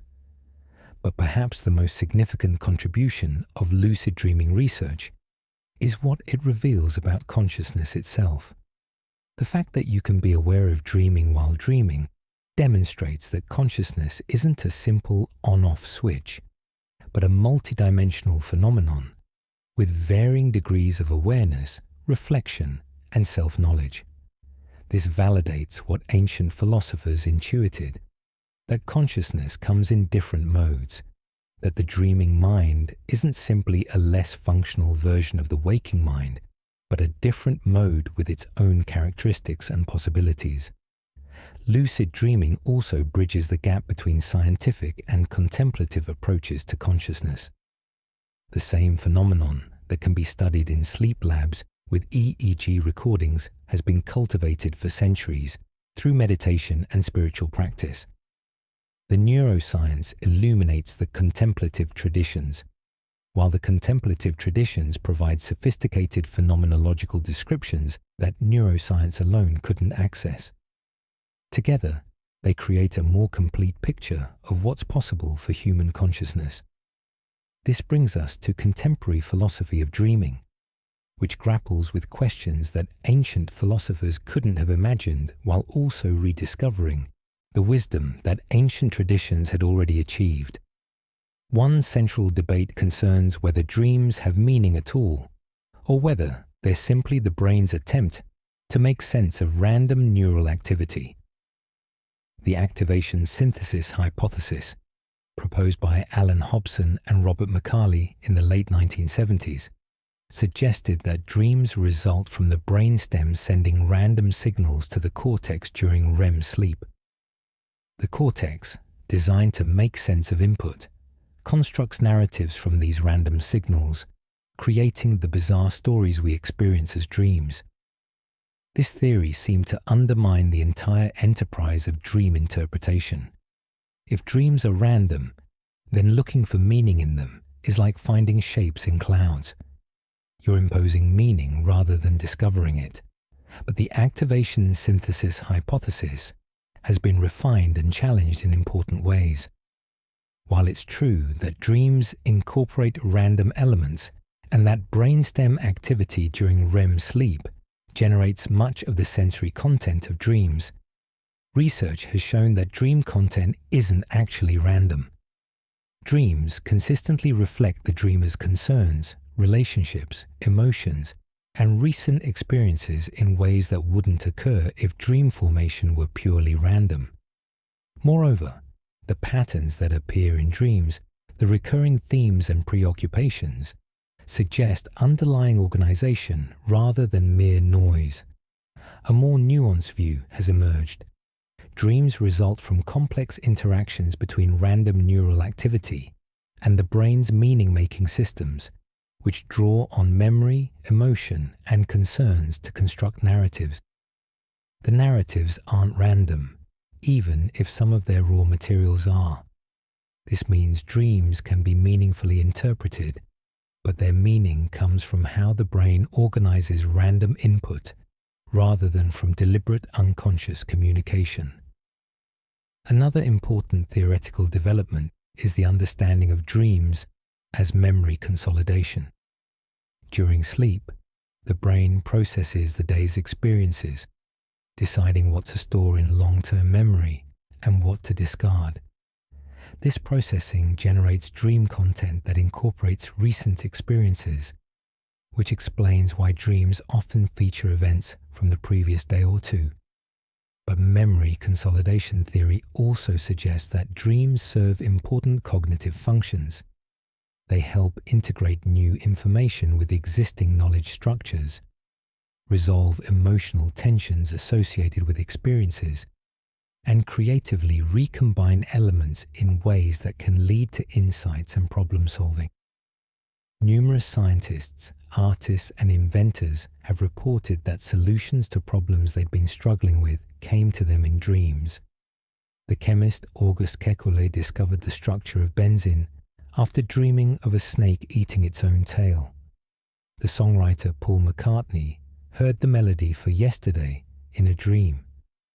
The physiologist Otto Lowy dreamed the experiment that would prove chemical neurotransmission. These aren't supernatural revelations, but examples of how the dreaming brain's ability to make novel associations and think outside the constraints of waking logic can solve problems that linear reasoning couldn't crack. The phenomenology of dreaming has also become a focus of philosophical investigation. What is it like to dream? This question seems simple, but it raises complex issues. When you remember a dream after waking, are you remembering an experience you had while asleep? Or are you creating a memory of something that didn't exist as an experience until you remembered it? This might sound like philosophical hair splitting, but it matters for understanding the nature of consciousness. If dreams are genuine experiences while they're happening, then consciousness continues during sleep in ways that complicate our understanding of what consciousness is and when it occurs. Some philosophers have argued that we can't trust dream reports because they're created upon waking rather than during the dream itself. But the lucid dreaming research provides strong evidence that dreams are genuine experiences while they occur. Lucid dreamers can signal in real time that they're conscious and experiencing dream content. The problem isn't whether dreams are experiences, but whether our memory of dreams accurately represents what we experienced. Memory is always reconstructive, always influenced by the process of recall, whether we're remembering waking experiences or dreams. This doesn't make dreams less real, but shows that dream and waking memory face similar epistemological challenges. The hard problem of consciousness, the question of why subjective experience exists at all, looks different when you consider dreams. Dreams demonstrate that the brain can generate fully convincing conscious experiences without any external input. The entire world you experience while dreaming is internally generated, yet it feels just as real as waking experience until you wake and gain the context that allows you to recognize it was a dream. This suggests that even waking experience might be more constructed and less directly representative of external reality than we assume. The brain is always creating experience from combinations of sensory input, memory, prediction, and internal models of the world. Dreams show this process operating without the external input, revealing the creativity and constructive power that usually remains hidden behind the veil of apparent perceptual directness. The simulation hypothesis, the idea that what we call reality might itself be a kind of simulation, gains some of its plausibility from dream experience. If the brain can create entire worlds that feel completely real, if you can be convinced you're having experiences that aren't actually happening, then how certain can you be that waking experience is fundamentally different? Philosophers from Descartes through the present have used dreams to raise questions about the reliability of perception and the possibility of certain knowledge. The embodied mind perspective offers another important framework for understanding dreams. This approach emphasizes that consciousness isn't something that happens in a brain disconnected from the body, but emerges from the dynamic interaction between brain, body, and environment. Dreams show consciousness continuing when two of these three elements are altered. The body is paralyzed and largely disconnected from conscious control, and the environment isn't providing sensory input, yet consciousness persists, generating experience from memory, expectation, and internal models. This suggests that while embodiment matters for waking consciousness, the brain retains the capacity to generate experiential worlds even when its normal embodied connections are disrupted. What emerges from contemporary philosophy and neuroscience of dreaming is a picture of tremendous complexity. Dreams aren't simply one thing. They incorporate random neural activity and meaningful narrative. They serve cognitive functions like memory consolidation, while also revealing emotional concerns and conflicts. They're genuine experiences that consciousness has while asleep, but our memory of them is reconstructed and potentially unreliable. They use the same neural systems that generate waking perception, but in a way that creates experience without external input. And they reveal aspects of mind, consciousness, and self that remain hidden during ordinary waking life. This brings us finally to the question of what dreams mean for self-knowledge in contemporary life. We live in a culture that has largely forgotten how to work with dreams, that treats them as entertainment or annoyance, rather than as sources of insight. Most people remember few of their dreams. Of those they do remember, most are forgotten within minutes of waking. The ancient practice of attending carefully to dreams, taking them seriously, studying them for guidance, has been almost entirely lost in modern Western culture. This loss is significant. When you ignore your dreams, you're ignoring roughly 1/3 of your conscious experience. You're treating 6 years of your life as meaningless noise. You're cutting yourself off from a source of self-knowledge that every previous culture recognized as essential. And you're impoverishing your inner life, losing access to creativity, imagery, emotion, and insight that dreams provide. The psychological benefits of working with dreams have been well documented by research. Dream journaling, the practice of recording your dreams immediately upon waking, increases dream recall and allows you to notice patterns over time.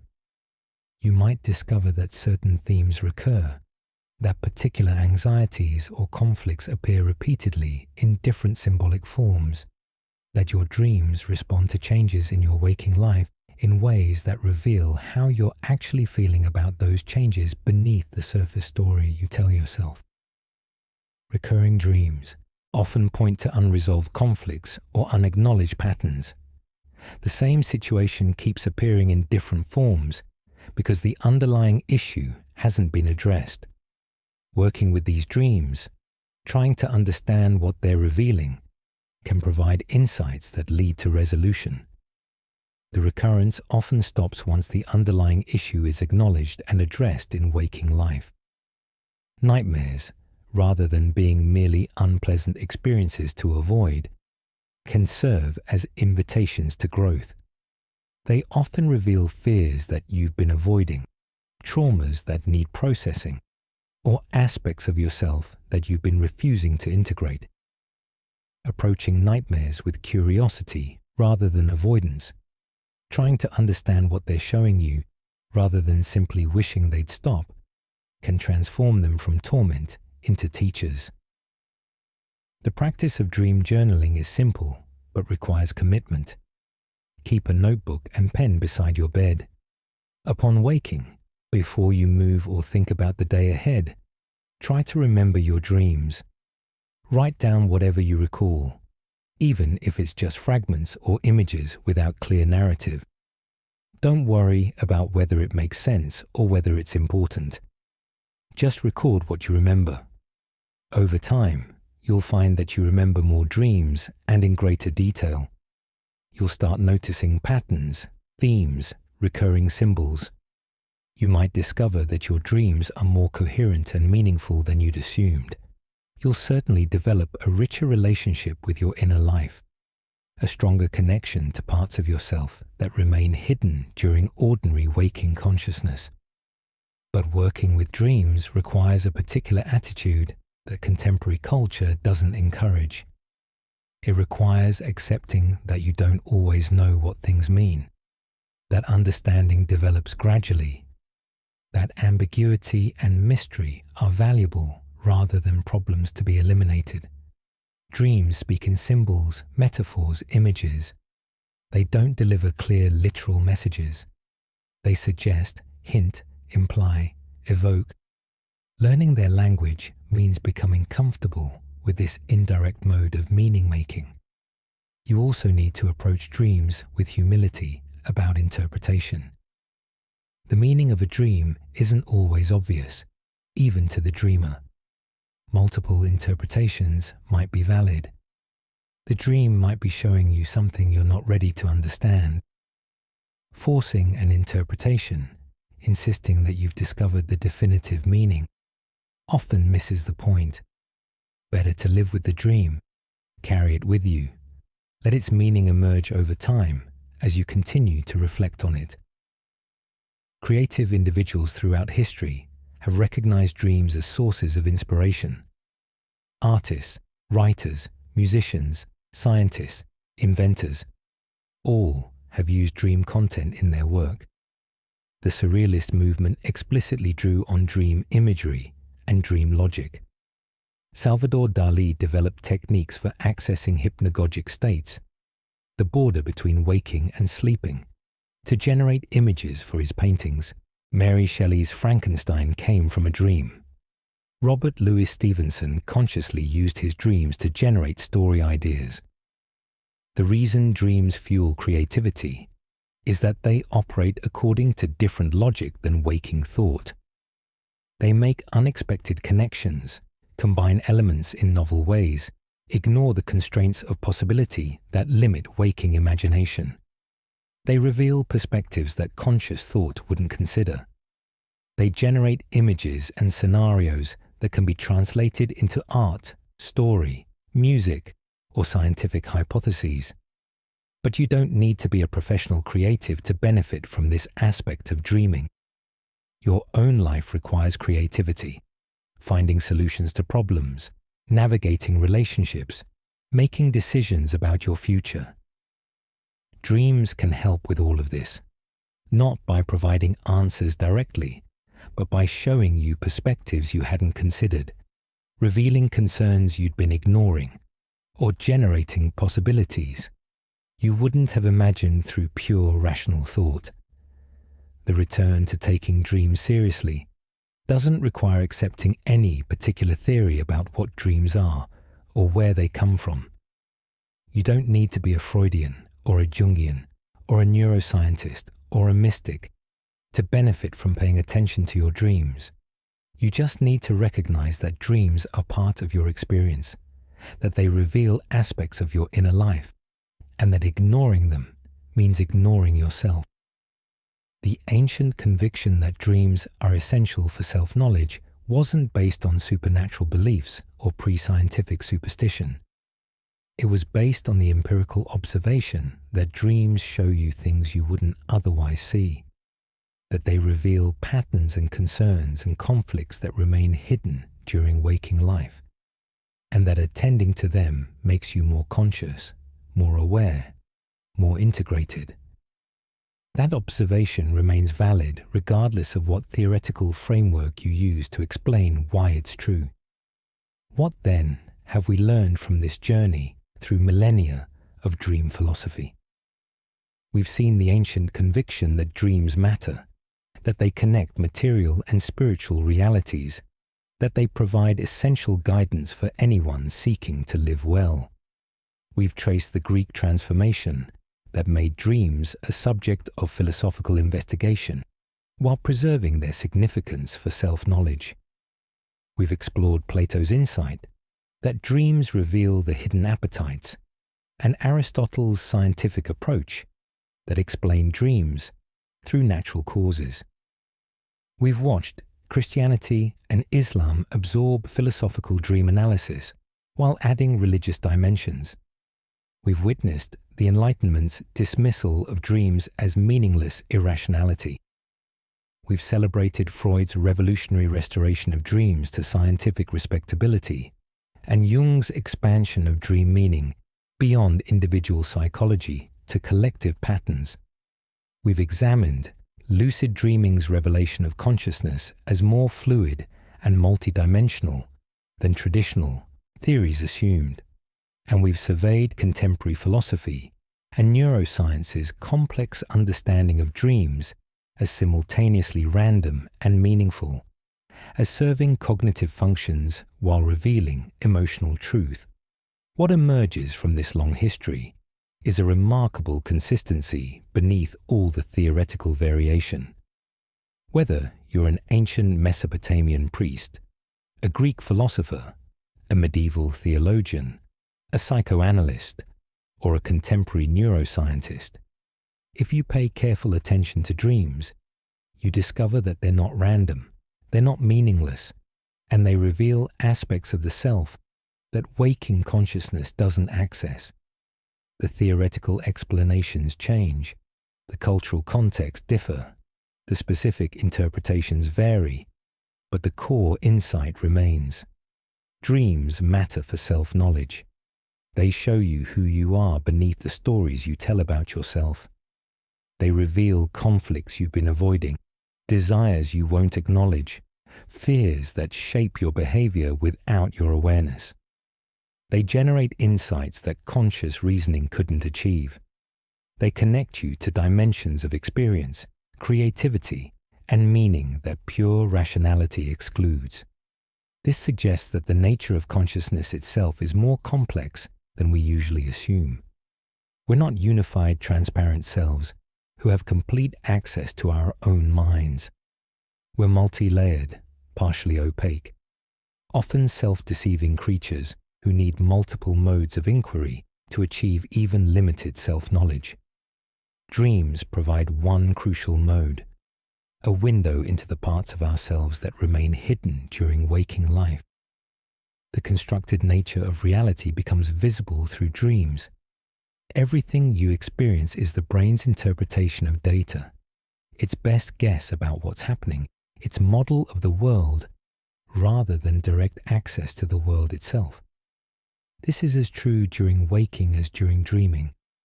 The difference is that during waking, the model gets constantly updated and corrected by sensory input from the external world. During dreaming, the correction mechanism is absent, so the brain's tendency to construct meaningful narratives becomes visible, but that tendency is always operating. Dreams just make it obvious. This has implications for how we think about perception, memory, and imagination. These aren't separate faculties, but different aspects of the same constructive process. The brain is always imagining, always creating experience from combinations of current input, stored information, prediction, and narrative construction.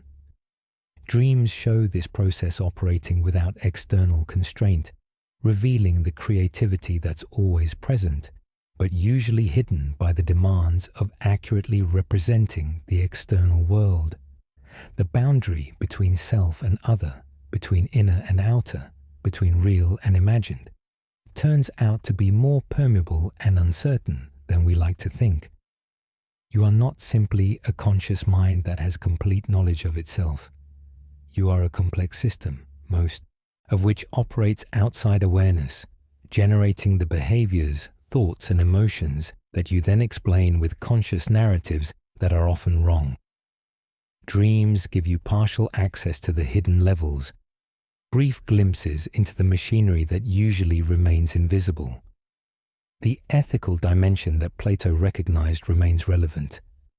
The content of your dreams reflects your character, not in the simple sense that bad people have bad dreams, while good people have pure dreams, but in the sense that dreams reveal what you actually value, what you actually fear, what you actually desire, as opposed to what you think you should value and fear and desire.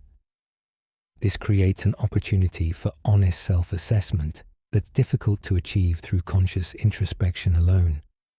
The integration of reason and what lies beyond reason, which both ancient philosophy and modern depth psychology emphasize, becomes possible through dream work. You don't have to choose between rational analysis and intuitive understanding, between scientific explanation and personal meaning, between outer truth and inner truth. Dreams invite an approach that holds these apparent opposites together, that recognizes truth has multiple dimensions, that self-knowledge requires multiple methods. And the ancient philosophers were right about something that modern culture has forgotten. Self-knowledge isn't optional for a well-lived life. You cannot flourish as a human being while remaining a stranger to yourself. You cannot make wise choices while unaware of what actually motivates you. You cannot achieve integration and wholeness while ignoring the parts of yourself that remain hidden from conscious awareness. Dreams offer a path toward greater self-knowledge, not the only path, but an essential one that complements rather than replaces other methods of self-examination. So tonight, as you prepare for sleep, I invite you to reconsider your relationship to your dreams.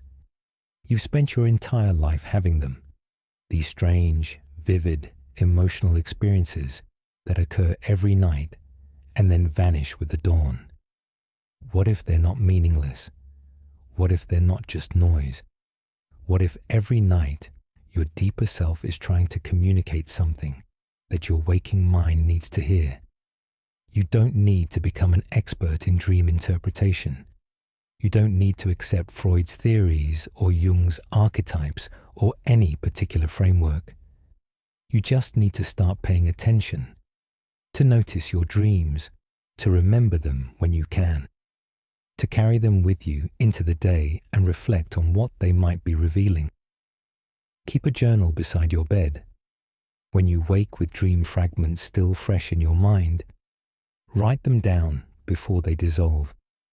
Don't worry about whether they make sense or whether they're important. Just record what you remember. Over time, you'll remember more. You'll start noticing patterns. You'll develop a relationship with your dreaming mind, a conversation between your waking consciousness and the deeper parts of yourself that speak most clearly during sleep. Approach your dreams with curiosity rather than judgment. If you dream something disturbing, something that contradicts your self-image or violates your values, don't simply push it away in horror. Ask what it might be showing you. What fear might it be revealing? What conflict might it be highlighting? What aspect of yourself might it be inviting you to acknowledge? The dream isn't commanding you to act on every desire it reveals. It's showing you what exists within you, giving you the opportunity to understand yourself more completely. Be patient with the process. Self-knowledge doesn't arrive all at once. Understanding develops gradually.